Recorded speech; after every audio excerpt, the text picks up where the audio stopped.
Being brought up in a writing family didn't leave Charlotte Bronte lost for words by any means.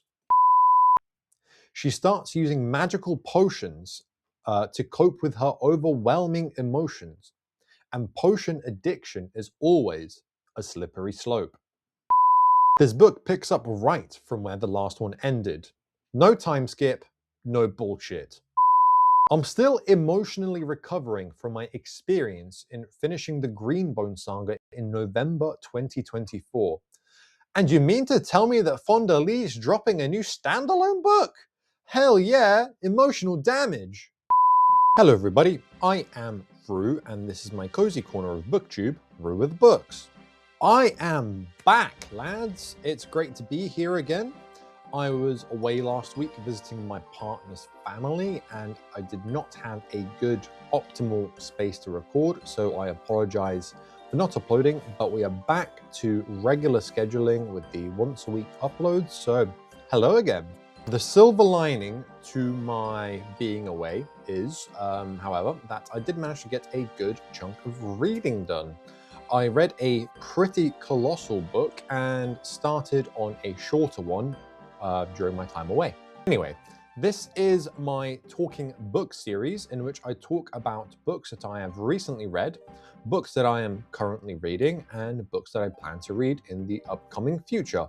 And as a little recent addition as well, I talk about how I'm progressing with my reading goals for the current year to keep myself accountable and hopefully inspire some of you guys to work on your reading goals too. If you haven't seen any of these videos before, that is totally okay. It is not necessary to watch episodes 1 to 9. These are all standalone videos. However, if you would like to watch the older ones, I do have a talking books playlist in the playlists section of my channel. In fact, basically all of my videos are categorized into some sort of playlist because I like to keep things neat and tidy in the channel. It makes me feel good. Before I get into talking about all of these books, be sure to press the like button to support my content and promote it to the algorithm. It's a group effort, so your contribution would be hugely appreciated. If you like books, booktube and booktube content, be sure to press the subscribe button so that my weekly uploads appear directly into your subscription feed. I would love to hang around over there. It's snug as a bug in a rug. Today's question is, what is the best book that you have read this year? Let me know in the comment section below. Now, finally, without any further ado, let's talk about some books. What have I read? So, this first book that I'm going to talk about is This Inevitable Ruin by Matt Dinnerman, which is the 7th book in the Dungeon Crawler Car series. This is a pretty big one for me because one of my 2026 reading goals was to catch up to this series before the release of book number 8. So I can kind of read it alongside the community and take part in the excitement, the discussion, the hype, because I think that would be pretty fun. To complete this reading goal, I needed to read book number 6, which I did in January or February, and I just recently finished my goal of catching up, so all in good time. I already have a full video review up for this book, so I'm not going to go crazy and talk about it for 7 billion years. If you do want to hear my full thoughts, you can click the card somewhere up on the screen to be directed directly to that video. For a slightly brief summary, I will talk about the kind of just the basics of what this specific book entails and what I thought. Faction Wars, it's finally here. This book has been built up from as early as book number 1 in the series, with lots of other things throughout the course of the Dungeon Crawler Car books, adding to the anticipation, to the excitement. There's a lot of separate elements that have kind of pushed us into this floor, towards this direction. So yeah, as I said, it's very, very exciting. The good news, oh boy, did it deliver. What I really enjoyed about this book, or at least one of the things, was the structuring. It had a very clear structure defined from quite early on in the book, with multiple phases of the kind of the faction wars game and the rules associated with each of the phases being very, very clear, very defined, and things do just ramp up and up and up in typical Matt Dinman fashion until everything is going absolutely bananas. One issue I tend to have with the Dungeon Crawler Carl books is that they get too hectic, and what is actually happening in terms of the action sequences can get a little bit muddied. Fortunately, I found that everything that happened to be a lot clearer in this book, so I could picture everything. It was all really fluid, well thought out, and well written. I think in part it's due to stuff having kind of slightly longer durations, like the scenes. The segments are all like they're kind of, they last a bit longer, so you kind of get the idea of what is kind of happening, and then you can follow quite closely what is happening in the kind of more on the kind of more micro scale. Yeah, that makes sense. So the duration of the macro element is a lot longer, so all the micro stuff is kind of, it makes a bit more sense. It just flows a little bit better. Yeah, so we aren't like dragged from one ridiculous sequence to another quite as fast. And I enjoyed this kind of slowed down pace of it. It worked quite well for me. There is a little bit of similarity in this book to the way that arcs in One Piece are structured, where there is like essentially certain phases that they do go through, kind of from the introduction to the build-up, and then this kind of time-limited final showdown kind of thing. So yeah, as a One Piece fan anyway, I did quite enjoy that. I already mentioned that this book has been built up for a really long time, and Matt Dinman treats this book a little bit more seriously than most of the others. Don't get me wrong, there are still jokes here and there, but I found that the frequency of them was severely reduced from usual. I love humor. It's one of the things that makes me enjoy a book the most. So you would think that this would probably be a downside for me. But due to, as I said, the kind of the build-up and the seriousness of this predicament that our characters have found themselves in, I actually didn't mind it at all. I appreciated the emotional stakes and that they were well respected within the pages of this book. With so much stuff going on, there is a heck of a lot to keep track of. Matt Dinman hasn't forgotten anything, and a lot of brilliant sub-stories and character arcs are all kind of wrapped up nicely with a pretty little bow on top in this book as well. Matt Dinman did a fantastic job of dealing with this idea that the AI is going primal in this book. Some very weird, very wacky, strange stuff goes on in regards to this idea and this progression that we've been following since the start of the first book, and I really, really enjoyed it. He kind of executed it quite flawlessly, in my opinion.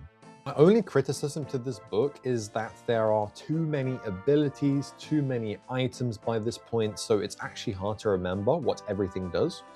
I'm not willing to knock down a star for this though, because part of the issue is with me reading the series with massive, massive breaks in between books.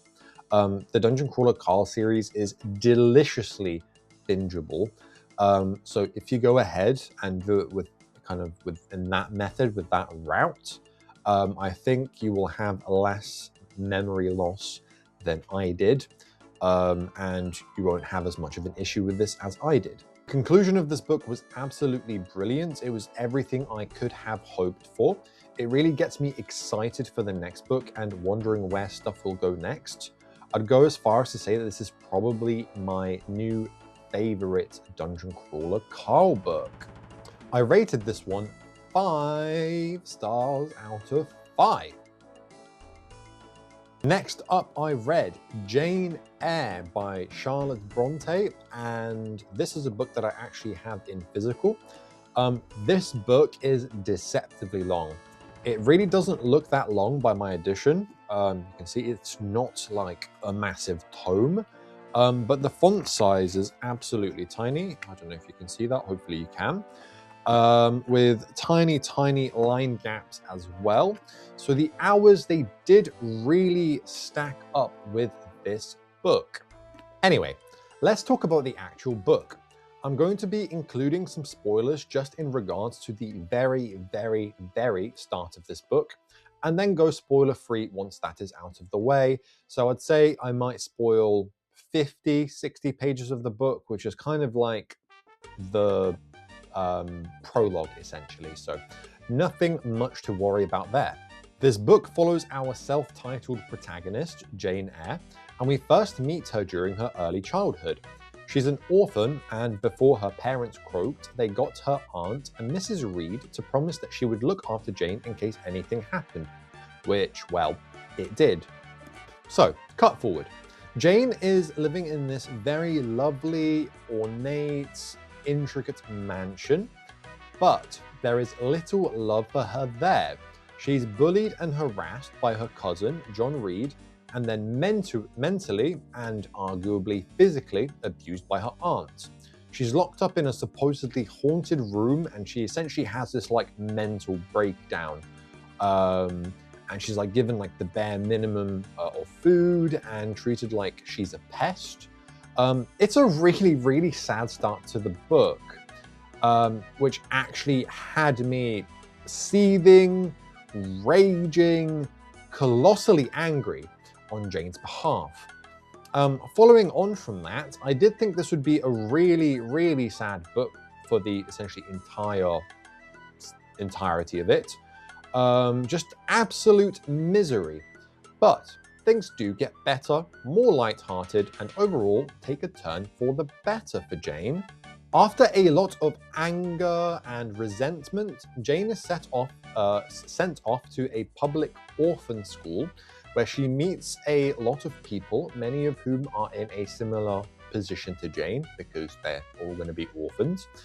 This marks a massive change in the trajectory of Jane's life, and she tries to make the most of it. Jane learns a lot of very valuable skills there and many creative arts like art and clothes making, things like that. But she also learns a lot of life lessons that she ends up carrying with her throughout the rest of her life. It's a very pivotal time, and she has some brilliant role models there at this orphan school which paved the way forward for her. Anyway, that is the spoilery part out of the way. This isn't a plot-heavy book by any means. This book doesn't deceive you on this end. The title is literally the name of the central protagonist. Jane Eyre is a romance novel between Jane and the weird and wonderful Mr. Rochester. There are loads of roadblocks and obstacles that get in the way of them being together, including some weird, dark, and ominous secrets that lurk in the shadows of Thornfield Hall.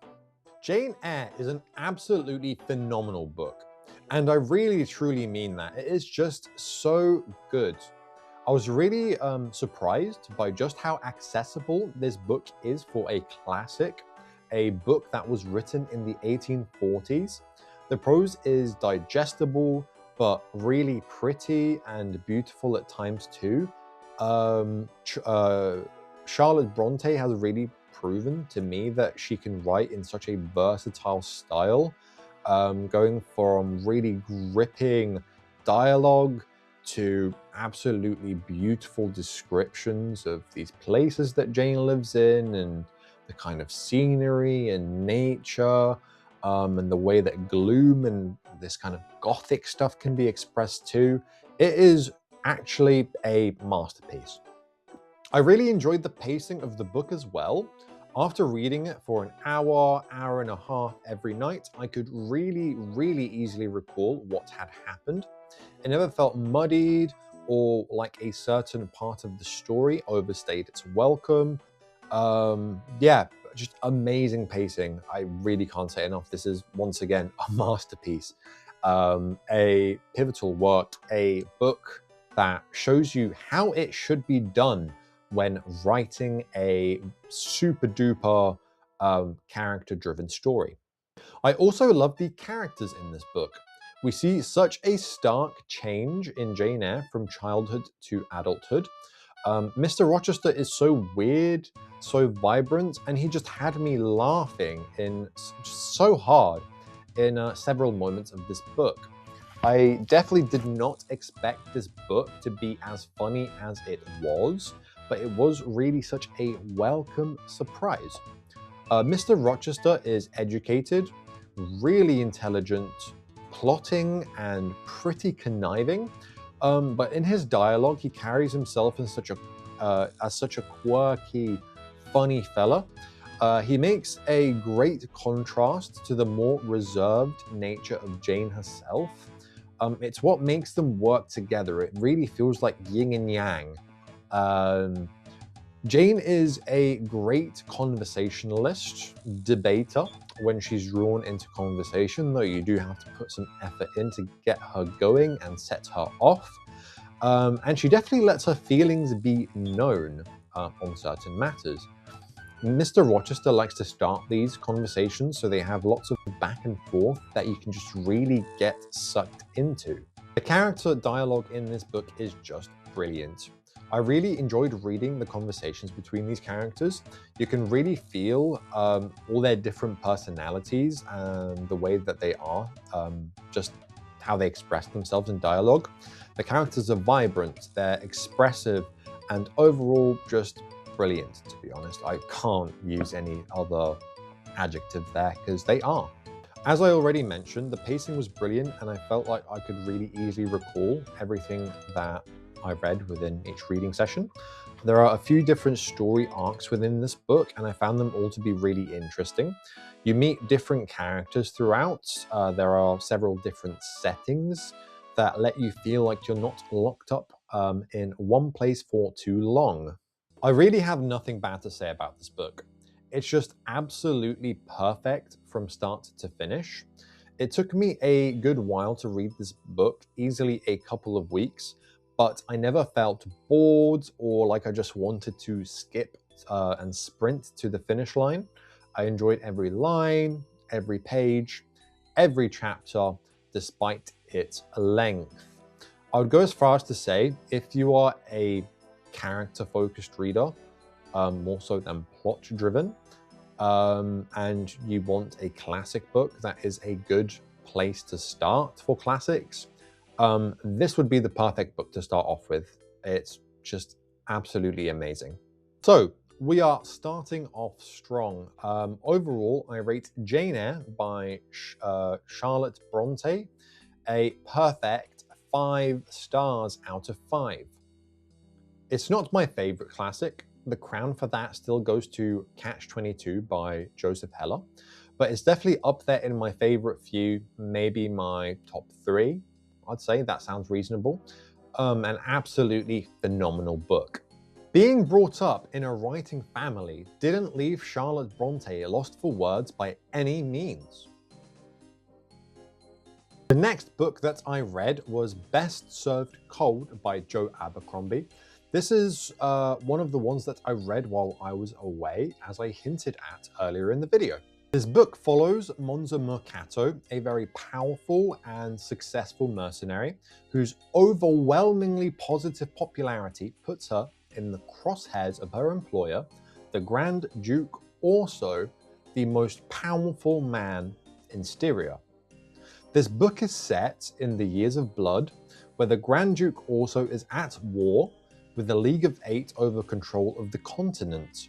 This puts a lot of work in the hands of mercenaries. Anyway, right at the start of this book, chapter 1 even, to be exact, Monza's brother is killed, and then an attempt on Monza's life is made where her hands are mauled, she's stabbed the heck up, and then she's thrown off a mountain just to make matters worse. However, despite all of the odds, she is saved. And, well, she survives. What's next? Well, revenge against the 7 people responsible, of course. So, this book does not hide that it is a revenge tale by any means. Even the title, Best Served Cold, is the ending of a famous saying, revenge is a dish best served cold. I think it is an absolutely brilliant name for a book. Plot aside, let's talk about what I actually thought of this book. First of all, I think this book had a really strong start. The first 30 or so % of this book introduces us to various characters who are put upon the path to help Monza in her revenge. We have Shivers, a Northman who we met in the original First Law trilogy, so it's nice to see a friendly face there. We have Morvir, a master poisoner who is very particular, very cautious, very careful in his poisoning, so he doesn't leave anything up to chance. We have his assistant, which allows for some very fun back and forth between them. We have Friendly, a former convict who is ADHD, heavily autistic, and has an obsession with dice and numbers. They're a very fun character to follow, and I absolutely stan for Friendly. We also have Monza's former mentor and massive alcoholic, Nikomo Koska, who we know from the original trilogy. There are some other characters we already know, like Vitari and Eyre from the original trilogy, so if you like them, you can be excited to see them again as well. I really like the pacing for the start of the book. The first 2 or 3 victims of revenge were exciting, fun in the way that things went wrong, silly, and just good vibes overall, in typical Joe Abercrombie fashion, where it's grimdark, but you know at least you're going to have one whale of a time. However, and now this is the part that breaks my heart, after the initial 30% tops, let's say, the book was a bit of a train wreck for me, to be honest, which is a shame because by that point I was thinking it could easily be a 5 out of 5 book for me. I think the politics of the world made Joe Abercrombie want to write this book in a way that was a bit too grand, a bit too epic for its own good. There was too much politics for me to enjoy it a lot. And then there were like the large battle scenes between armies, mercenaries and the likes that were just way too long, way too chaotic, but in a bad way. That I just started feeling really bored. The most important aspect for reading for me is enjoyment, that feeling of being sucked in, and unfortunately reading this book genuinely became a chore. The point at which there started being too much action, there also started being considerably less jokes. I love Joe's humor, so this added to that feeling of being in a bit of a slog with this book.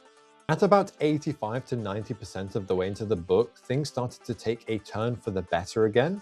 We started getting some funny, ridiculous, ironic situations. I found the conclusion of the book to be okay. I enjoyed some aspects of it, but I was mainly happy that I was finished. I prefer the feeling of wanting more personally than being like, oh, finally I'm done, come on guys. I felt like the characters in this book were a lot more simple than the original First Law trilogy, a lot more surface level. I would have enjoyed this book more if Joe had focused more on the characters, the dialogue, the jokes, the moments of stillness and calm, rather than the obscene amount of action. So, this book had a really strong start, but it was ruined for me by wanting to be too grand and epic, when a simple revenge story would have been more satisfying. The action sequences got too long, boring, and chaotic for me. Now, just because I don't like this book doesn't mean that it is a bad book. It's actually really highly rated by most people that like Abercrombie's work. It's actually got a 4.3 star rating on Goodreads, which is really high, and it does have quite a large read count, so it's not bad by any means, it just wasn't for me. Overall, I rate Best Served Cold by Joe Abercrombie 2 stars out of 5. It does actually make me sad to give it such a low rating because I just loved the original First Law trilogy so much, and I quite enjoyed The Devils as well. So this is my lowest rated Joe Abercrombie book to date. The next book I read was Impractical Magic by Iris Beaglehole, which is the 9th book in the Myrtlewood mystery series. This book is the most recent in that set of books, so it's nice to actually finally be caught up, and that's one of my reading goals for the year checked off. I've been reading these books kind of time to time as something short and sweet in between those kind of longer books, or just to switch it up when I'm in between series and things like that. My next goal for that sort of book, the kind of in-between ones, is to start the Dresden Files books, which will replace this kind of role and in-between series for me. Myrtlewood Mysteries is a cozy fantasy mystery series set in a magical village in England called Myrtlewood, with a brilliant mother and daughter power duo, that being Rosemary, the mother, and Athena, the daughter. This book felt a little bit different to the others in the series, as it had a much bigger focus on the idea of trauma. Athena has been scarred by the events of the last several books. She starts using magical potions to cope with her overwhelming emotions, and potion addiction is always a slippery slope. So, one of the focuses of this book is dealing with trauma, growing, overcoming big hurdles. Athena is 17 in this book, which is when people come of age in this series. It's like considered the coming of magical age. And so Athena is thinking ahead to the future, what she wants to do when she finally graduates from her time at Myrtlewood's magical school. And she's fighting as hard as she can to work towards her goals. But dealing with this trauma makes an already difficult, arduous task even more difficult. In addition, there is a powerful, ominous force committing murders in the forest, and it's up to our protagonists to overcome this evil force and to bring peace and safety back to Myrtlewood. I really enjoyed this book. I think the focus on growth, dealing with trauma, battling addiction made it feel very different but necessary, just in terms of everything that has happened so far. And it's quite refreshing to the bonkers, ridiculous pacing that this series tends to have. What really makes or breaks these books for me are the endings. I was spoiled quite early on into my journey with Myrtlewood Mysteries when there were these cacophonous, crazy, stupid, amazing endings that felt so dramatically over the top. There were a few in the series that just didn't quite match that energy and the ridiculous nature. So those were like my lesser favorites within the series. Fortunately, this book did have that crazy, stupid, amazing stuff I was talking about. So it had the strong ending that I wanted, and that means it's an absolute banger. I did find that there was a bit like an anime style power of friendship thing going on during the ending that I wasn't a big fan of. It could have been handled in slightly less of a juvenile manner. So that's a little tiny thing, but in all other aspects, the ending was really, really good. Overall, I rate this book 4 stars out of 5. Currently reading. And now it is time for the book that I am currently reading. That is Sunbringer by Hannah Kaner. Gosh, oh my gosh, I've read the first book in the series, Godkiller, so long ago at this point. When I read it, there was only one book in the series, and now it is finished. I read it in January 2024, so this feels like a very good time to go ahead and just polish the series off. One of my reading goals this year is to start The Wheel of Time by Robert Jordan. But before I start such a massive series, I wanted to do a little bit of housekeeping and wrap up a series that I have already started. And the Fallen Gods series by Hannah Kaner was easy pickings, as it's fairly short for a fantasy trilogy, so I decided to go ahead and do that. Fallen God series by Hannah Kana is a multi-POV fantasy epic. The first POV follows Kissen, whose family was burned to unalive by zealots of a fire god. Gods in this book are a very, very central theme, and they can directly empower people. With her backstory, Kissen makes it her life mission to kill gods as a god killer because she has seen the damage that this religious fanaticism can cause. Now, killing gods isn't a mission of fight battling the gods themselves, but destroying their shrines to kind of destroy the power they hold in the world. It does remind me a little bit of Small Gods by Terry Pratchett, where faith and belief and the kind of volume of that affects how big or how powerful a god actually is. Anyway, tangent aside, Kissen wants to travel from shrine to shrine, reap her destruction, and reduce their power. However, she meets Inara, who travels with Skedi, the god of white lies, who Kissen can't really kill because he has no shrines. Skedi is kind of intrinsically linked to Inara, and he can't. I shouldn't give it a gender. God knows what gender Skedi is.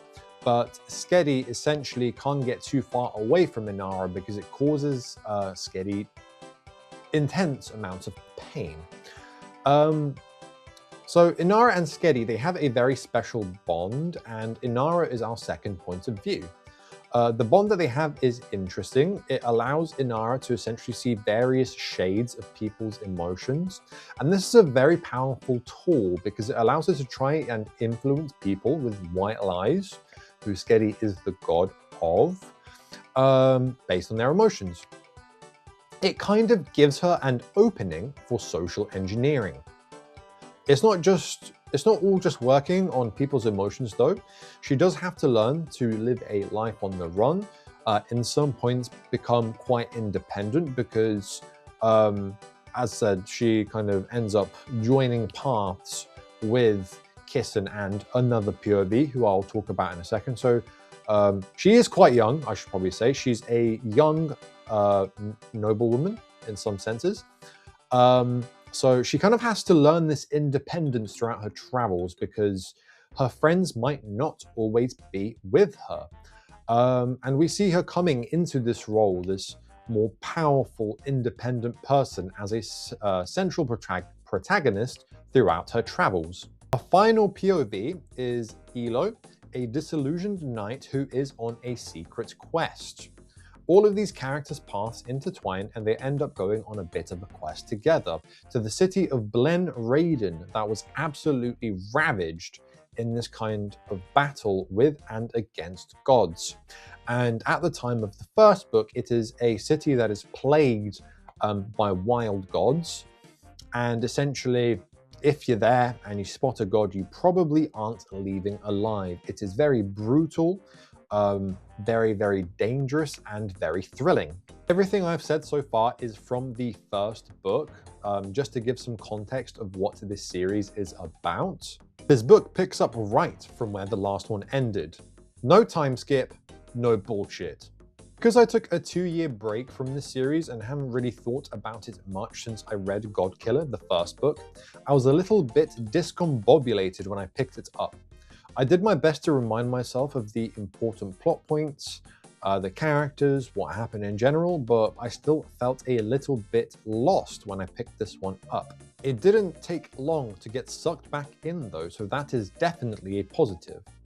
With this book, after the dramatic finish of the first book, the kind of dynamics of the world have changed quite a bit, with the king coming into much more power and kind of revitalizing himself with the help of this god. And that puts our main characters on new missions or perhaps some old ones. I'm enjoying each of the character POVs quite a bit so far.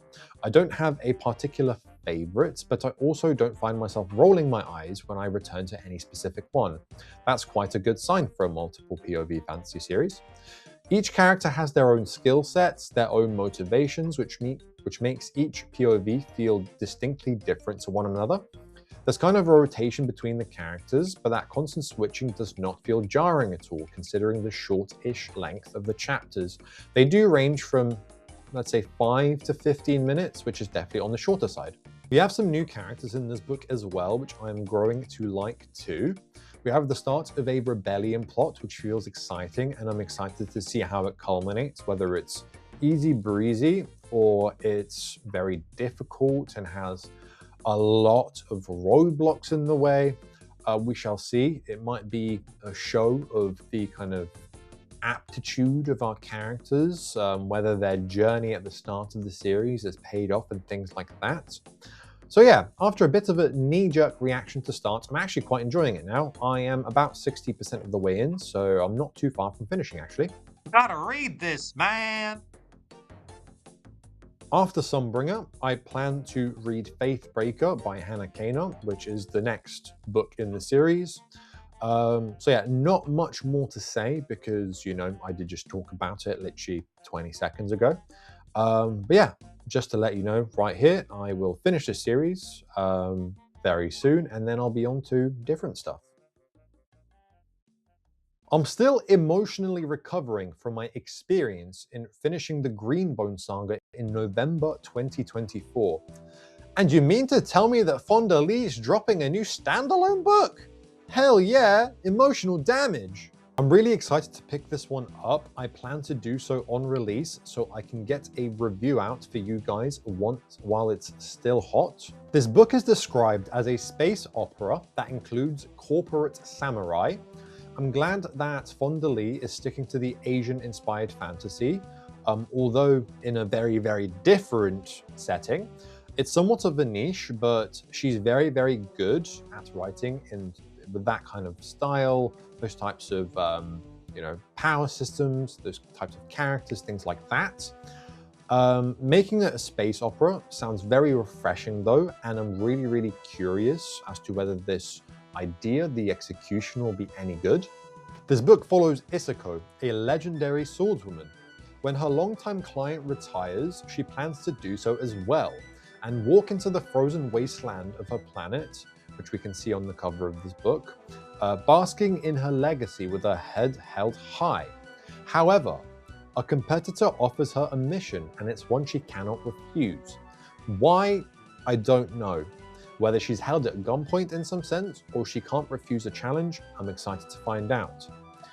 Isako ends up being thrust into a world of corporate espionage, duty-bound duels, and shadowy secrets. What Isako uncovers is set to change humanity's existence in the stars forever. I think this sounds absolutely phenomenal. I know Mike's book reviews has already read the arc for this, and he said that he really enjoyed it. So at least one person I follow has great things to say about it, and that makes me all the more excited, even though Fonda Lee is already amazing. So yeah, there's that. I'm excited to experience samurai in space. I'm excited to read these duels. I'm excited to be pulled in by the intrigue, the secrets, and what this big, overarching discovery is. Why is it so important? Gosh, I wish I had this book in my hands already. The next book I plan to read, and it's another on-release type one, is Parade of Horribles by Matt Dinnerman. It's quite a nice talking books episode because I'm actually planning to read books when they come out, which is a little bit of a change. There's been a few books that have been the case, but I think this is the first talking books episode where there's 2 brand new releases on the horizon that I can't wait to dip my fingers into. I'll try to read this one as close to release as possible because I don't know how long the last contract of Isako is going to take. Their release dates are actually only 1 week apart, pretty much exactly. So we shall see if I can read the last contract of Isako within the week. If not, well, it's not a big deal, is it? I'm not going to talk too long about this one because I've already talked Dungeon Crawler Carl in this video, but I will just note that the premise does sound interesting. If you don't want to know anything about this book at all, feel free to use the timestamps below to skip to the next book I will talk about. So there is your warning. I'll give you a few seconds. 5, 4, 3, 2, 1, 0. This book is set to take place primarily in vehicles in some sort of race. I find it to be quite interesting timing considering JoJo's Bizarre Adventure Steel Ball Run is Schrodinger's airing right now. That is to say it is airing and not airing, but either way, I digress. And the whole concept of Steel Ball Run is a race across America. I'm imagining that there's going to be a lot of focus on customizing the vehicles to meet their needs while being fast, aggressive, defensive, and everything else in between. I also absolutely adore the hardcover cover of this book. It is absolutely gorgeous and it works so well with the kind of cover art for all of the other hardcovers as well. If you're excited to read this book as well, let me know in the comment section below. All right, guys, we have made it to the final book I will talk about in this Talking Books episode, and that is The Woman in Black by Susan Hill. I will have read a lot of fantasy, a lot of massive books over the last few months, so I want a change of pace to read something a bit different, especially between I start taking on the Wheel of Time. This book is really short. It's about 200 pages and it's a horror, which is as big of a change from Dungeon Crawler Carl as you can get, with those books being like 800 pages. And I don't know, what do you guys think? Is lit RPG fantasy or not? It has a lot of the same kind of overarching structuring things and setup and everything as fantasy does, but I do understand that it's a bit more modern with its kind of video game influences. But yeah, let me know what you think in regards to that. Anyway, The Woman in Black, it follows Arthur Kipps, who is a young up-and-coming solicitor from London who has come to Eel Marsh House to settle the affairs of Mrs. Alice Drablow. Arthur doesn't expect anything out of the normal, but his expectations are massively subverted by sinister actions in a dangerous house, a rocking chair that moves in a deserted nursery, the noise of a pony, a child's scream in the fog. This book is described as a masterclass in atmosphere and controlled horror, a literate first-class thriller that chills the body but warms the soul with plot, perception, and language at once astute and vivid, written in a similar style to the works of Jane Austen. This sounds really cool, and I'm very excited to pick this up as a palate cleanser.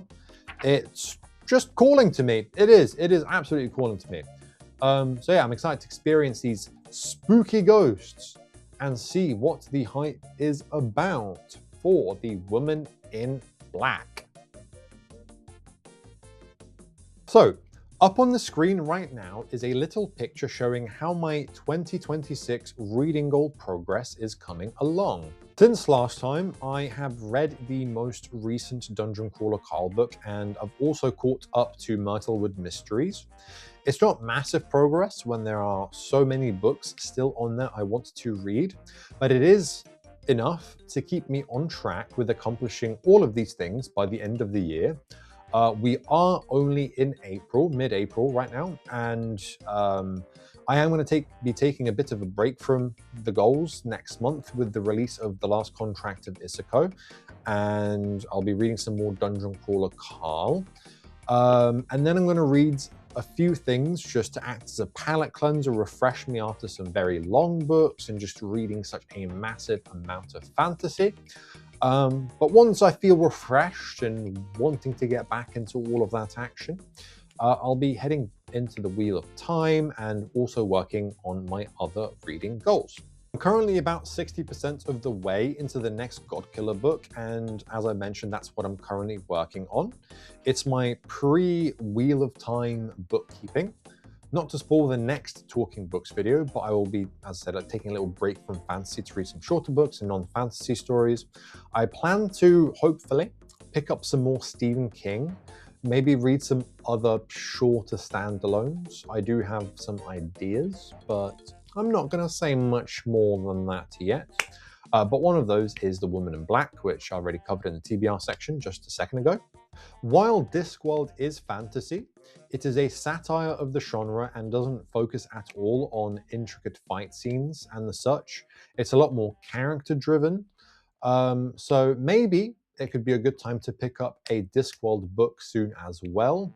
But this is just me talking out loud. It's not necessarily in the plans yet, but we shall see. I don't know exactly when I plan to pick up the Dresden Files yet, but I will find a time in the upcoming few months for sure. Maybe this could be a nice thing to read in between Wheel of Time books, but we shall see. No promises or anything yet. Thank you so much for watching this video. If you have made it this far, I hope you overcome one of your fears this week. I know it's hard, but keep your eye on the prize. I hope that you enjoyed this video. I always find the Talking Books videos so much fun to work on because it's nice to look back on what I recently read, discuss those books, and look ahead to what I plan to read next, because it is always fun to plan out what you plan to read and think about those books and get excited. That joy, that optimism is such a wonderful feeling. If you're still here, be sure to press that subscribe button. It would mean the absolute world to me. If you haven't answered this week's question, be sure to do so in the comments below. Alternatively, let me know what you last read and what you thought about it. I reply to all of my comments, so I'd love to have a chat with you below. I have some links to social media in the description below. You can go and check out if you wish. There's my Goodreads, my TikTok, my Instagram, and my Storygraph. Anyway, have a brilliant day, and I will see you again soon. Take care. Root out.